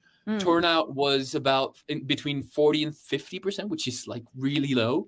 And in the past 30 years, I think that young people and urbanites, people from the cities have become more close to the political system, have learned what means to have a link with the political system, that you have the right to, because before that, protests there weren't protests in Colombia. Basically, you didn't go protest because most of the protests from unions and things like that were labeled as guerrilla Marxist sort of things, because that obviously permeated any sort of leftist agenda.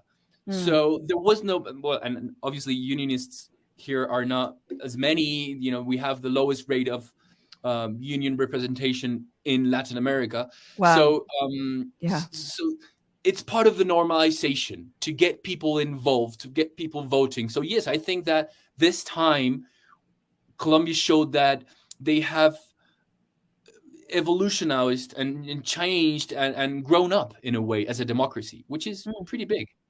It's huge. And I want to talk about, the people who are angry that Petro been elected president, is president-elect, will be inaugurated early August.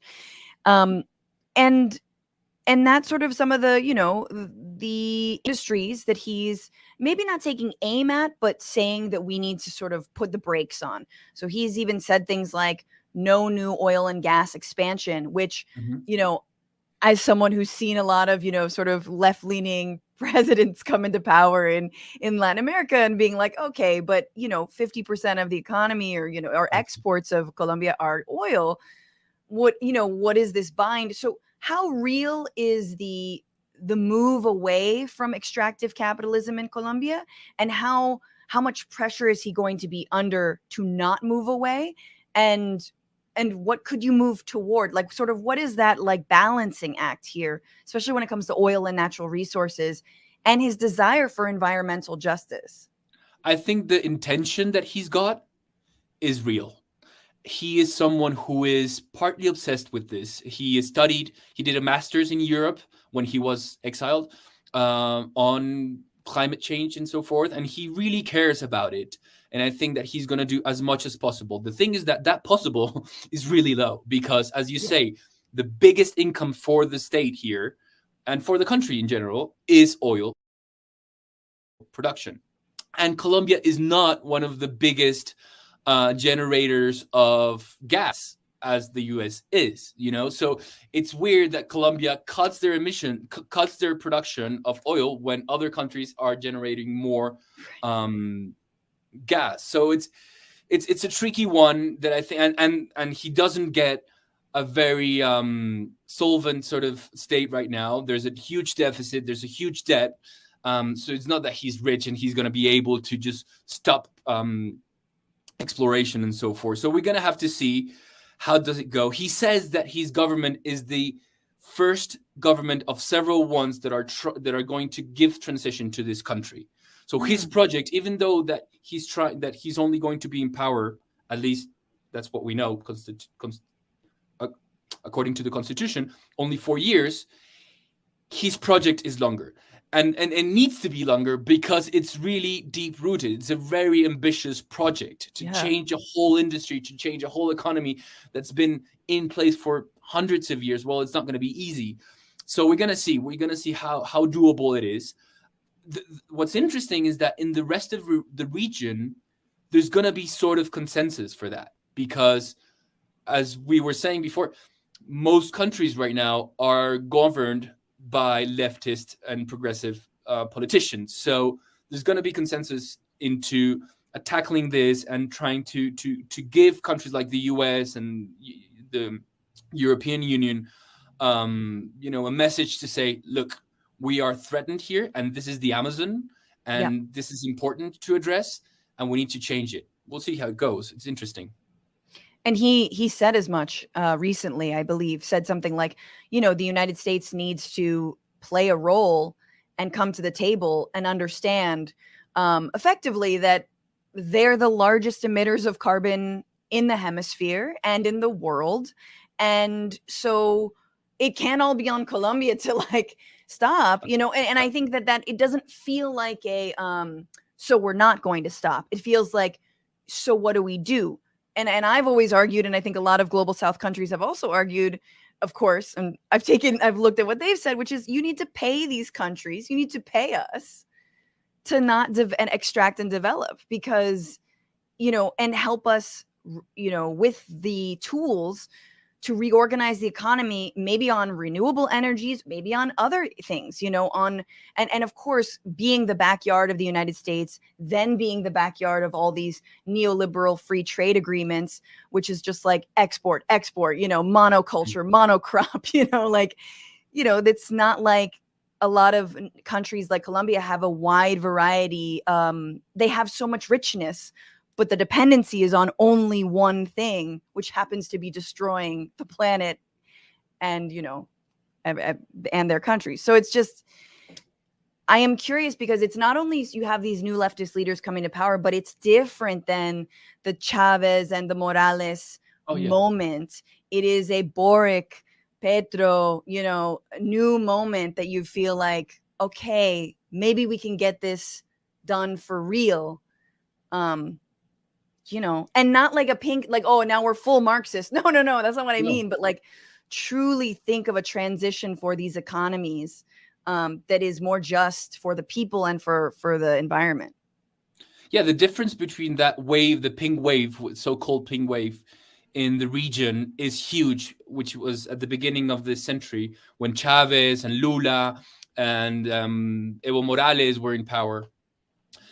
One of the biggest difference right now is that the commodities are not as pricey as they used to be. So these new governments, these new wave of leftist governance are not going to be as rich as they used to be. So they're going to have more tension in that ground. And also their populations are today more polarized. In that time, I think there was more consensus within the countries that these governments were able to govern and to put in place those agendas. Whereas now I think the oppositions are more powerful and it's going to be less easy for them to put in place their agendas. And at the same time, I think their agendas are more pragmatic. They're not as idealistic as they used to be. So, so it's going to be very different, definitely, yes. But it's also the same thing of like, the a just economy, an economy that works for the environment and the people is not a left or right issue. This doesn't have to be, and I think that's sort of making sense to people. You don't need like a leftist ideology. You don't need to talk about 21st century socialism as much as I might like it, but you don't even need to do that to convince the majority of people that this is the way forward. In fact, it might be more helpful to not lead with ideology, but lead with ideas, really lead with like these basic needs, because the evidence bears it out. I'm sorry. The evidence bears it out that this is the best way forward.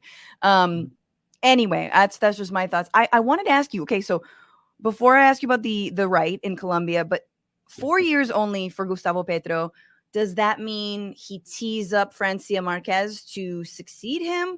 What happens there? Or the party sort of reconvenes and it's not really about the vice president?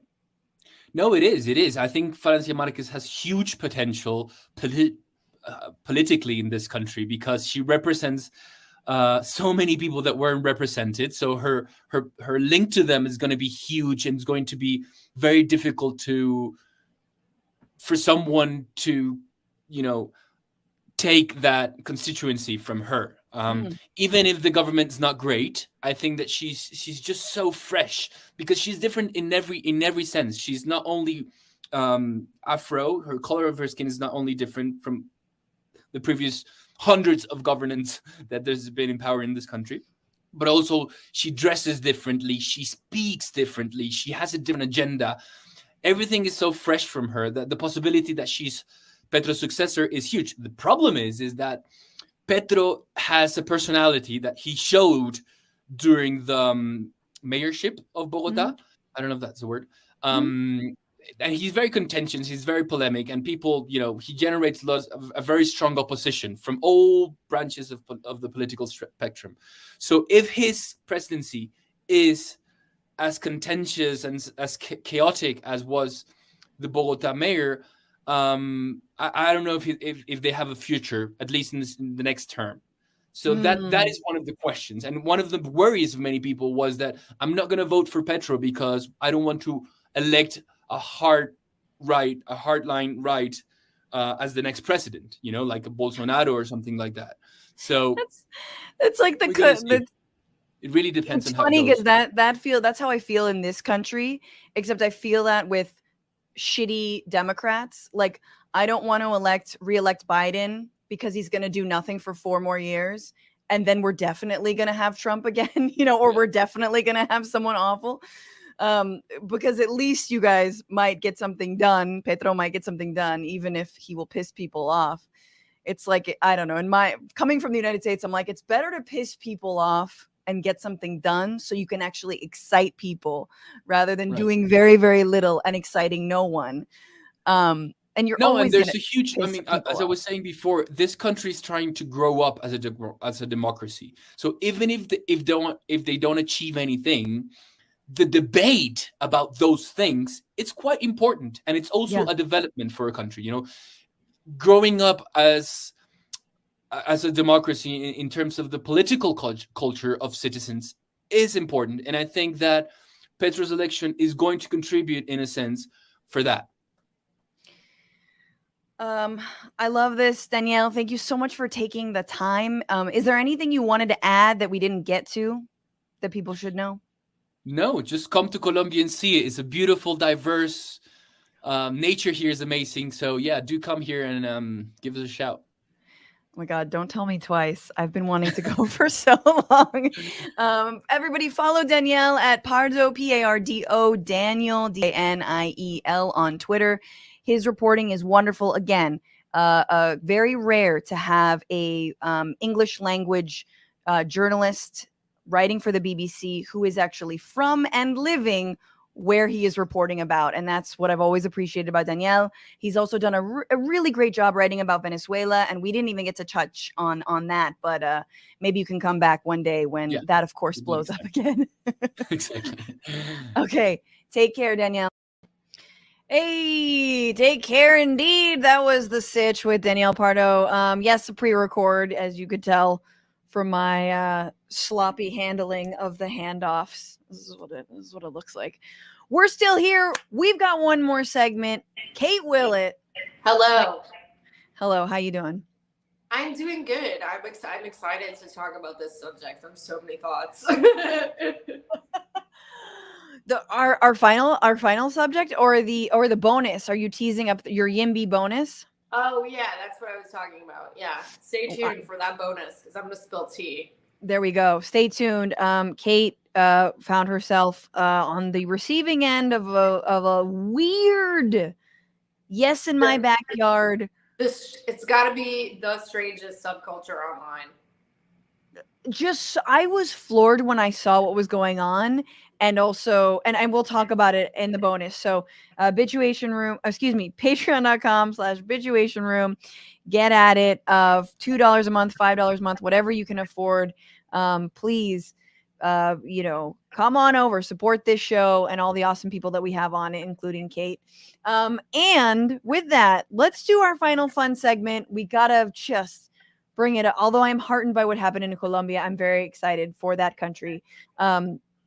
But here was a meme I was late to, which was the she's a 10, but I didn't understand it. I don't get it, but I'm recreating the feminist version of it. Here we go. She's a 10, feminist edition.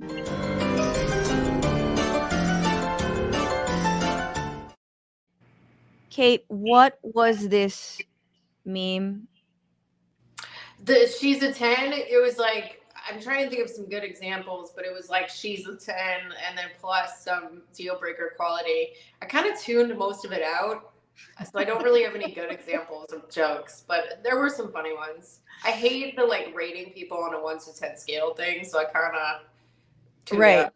Right. It was a little silly, but I also thought we could do it I thought about it for a while, and I was like, she's a 10 feminist edition just means us calling out every Fox News anchor who is legitimate. Like it's always 10, but it's like a 10, but you actively propagandize to be a second-class citizen, to be only reduced to a 10. A 10, but you will literally only ever be a 10.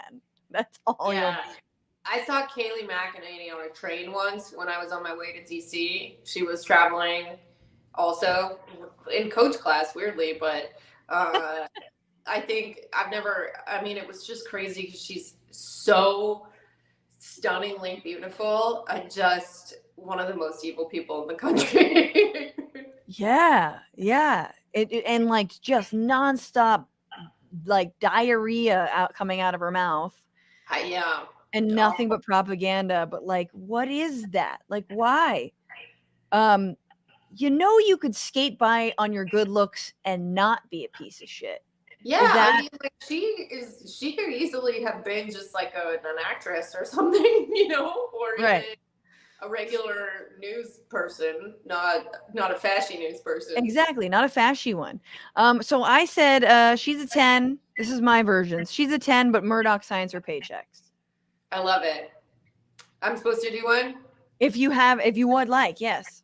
Okay. Or you could do he's a 10, but I do want to, we'll put caveats on that. Okay.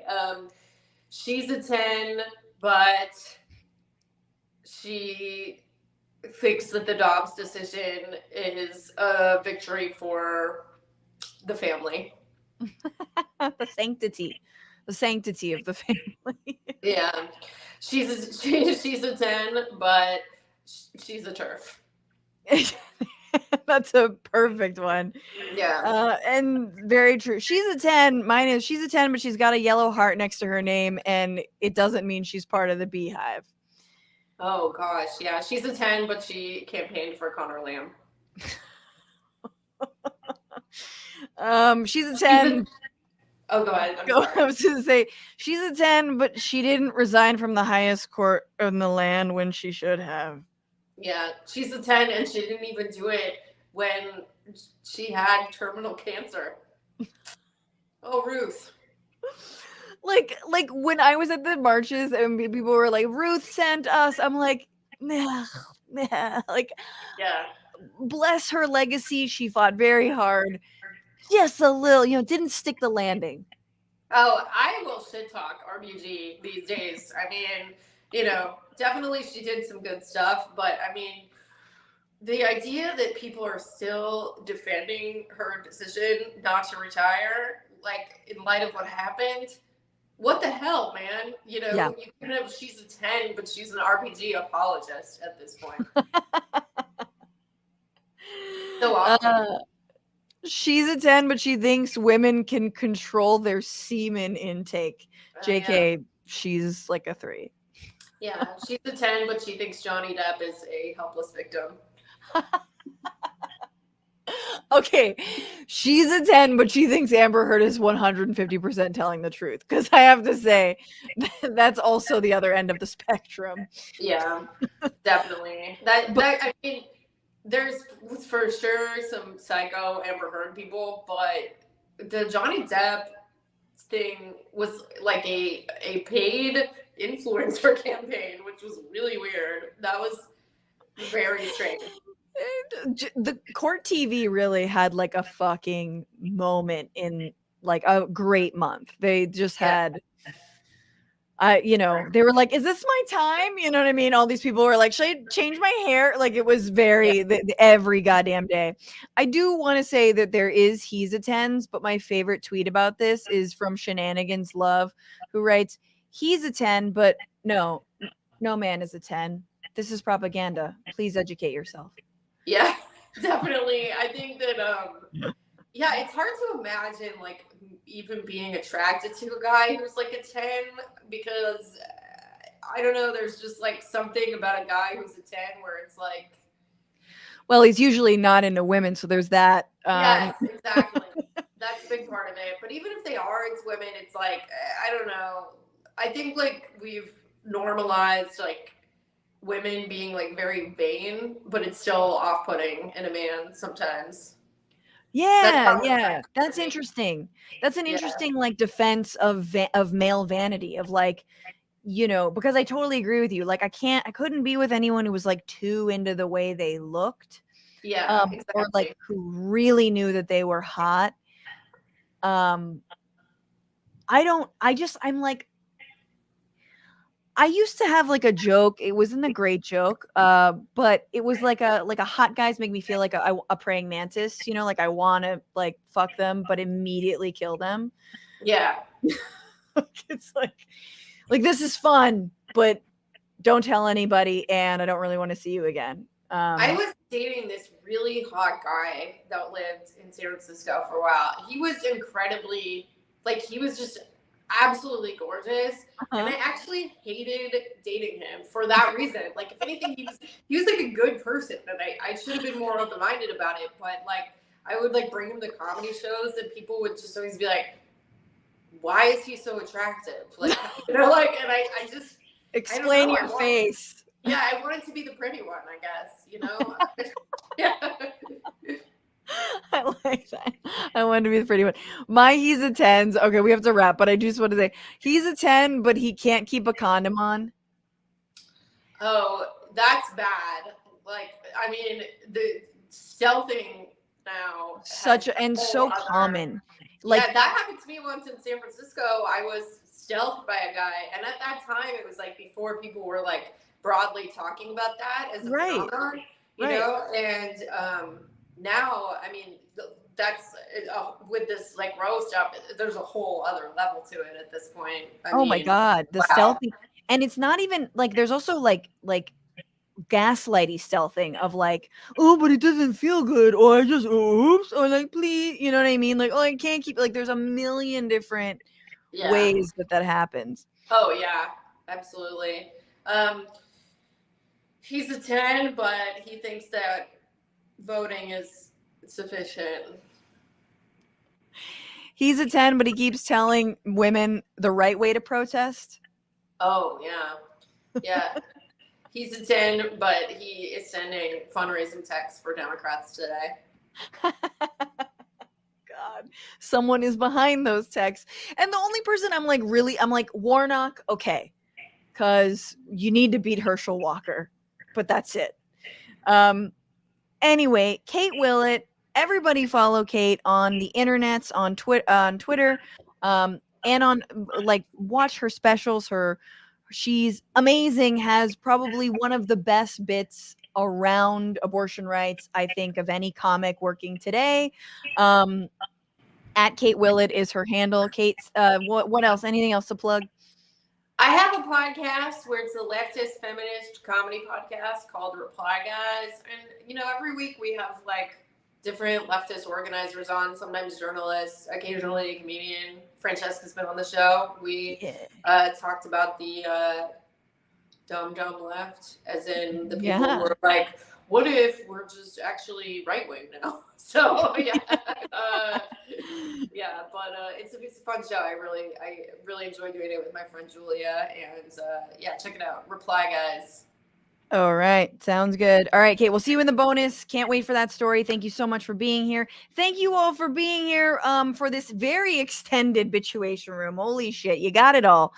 Got to thank all the commenters, the super chatters over on YouTube. Is anyone planning to impeach SCOTUS judges who lied under oath to Congress? Good question. I saw someone respond and be like, oh, there was a good podcast about this. I'm like, motherfucker, don't direct me to a podcast. Just say it. Like, of course it's illegal. Like, of course it's like there's some reason that like the Supreme Court bench is like base. Like, once you get there, you could do anything. You could murder a dog, like, on live television. No one can say anything. It's base. It's base for, you know, like all human rights violations. Have fun, YouTube. Thank you for your super chat. It says, we're in desperate times, Fran. You'll have to seduce and blackmail Joe Manchin and Kirsten Sinema. We thank you for your service. I'm like trying to imagine who would be more disgusting to try and seduce. I think Kirsten Sinema. I'm going to be totally honest with you. I don't think I could stomach that. Camperman 5000, control your intake of semen by inserting a cork at the end of your partner's penis. Robert, thank you for your super chat. Thomas is coming out hard against social justice issues to use as a shield for Ginny and his criminality. Yeah, he's got to distract. It's like a look over here. This is the craziest thing about me, not the fact that I've been working for right-wing organizations this entire time and I take money from them, and my wife is definitely taking money from them, and my wife tried to overturn the election in 2020. CJ Jones saying, was she supposed to not quote Hitler? Talking about Mary Miller of Illinois. Yeah, I mean, it was one of the top quotes. Bradley H., in the voice of Biden, of course, please vote for more centrists that we pre-approve based on their track record of doing nothing. Indeed. And Nathalie ML Romer, I'm going to call the Dutch embassy in the USA and ask them to set up a walk-in clinic for women in need of Dutch protection and have an abortion as their human right. That is also a really interesting idea, using embassies for countries in solidarity with the right to choose and with abortion rights. That would be fucking amazing. We live in a third world country, and I say that with respect. And here we go. Of course, let me make myself bigger here, but we got to thank everybody with our little fart song. Thank you to all the new patrons at $10 or more. Those are the people who get this shout out. Brandy Suzette Rubel, aka Atomic Dragon. Elizabeth Morrissey, thank you so much. Oh my God, you're part of the Horchata Armada. I salute you. To big tippers, we don't have any. So TBR-Live on Venmo, TBR Live on Cash App. Thank you to the Twitch subs, Grandpa Dragon 1953, Hippie Spot, Willie Gus, Pagan Communist, Guitar Playing Dragon, Sharpening Guy, Daniel McConkey, Lizzie Nepon, Matt Gates on a White Bronco, you're so generous, Matt, and Chris Huggy. And thank you for the super chats, of course, Reiki Dragon, Hef, Robert C.J. Jones, everyone who works on the show, Paige Oamek, Alexandra Ornes, and Maximillien Inhoff. You guys are great. We stream every Sunday, 5/8 Eastern. That may be changing. We're on Twitch. We're on YouTube. We are at a podcast, wherever you get your podcasts. And remember, y'all, fight the power, fuck the patriarchy, and don't just bitch about it. Take the streets. Bye.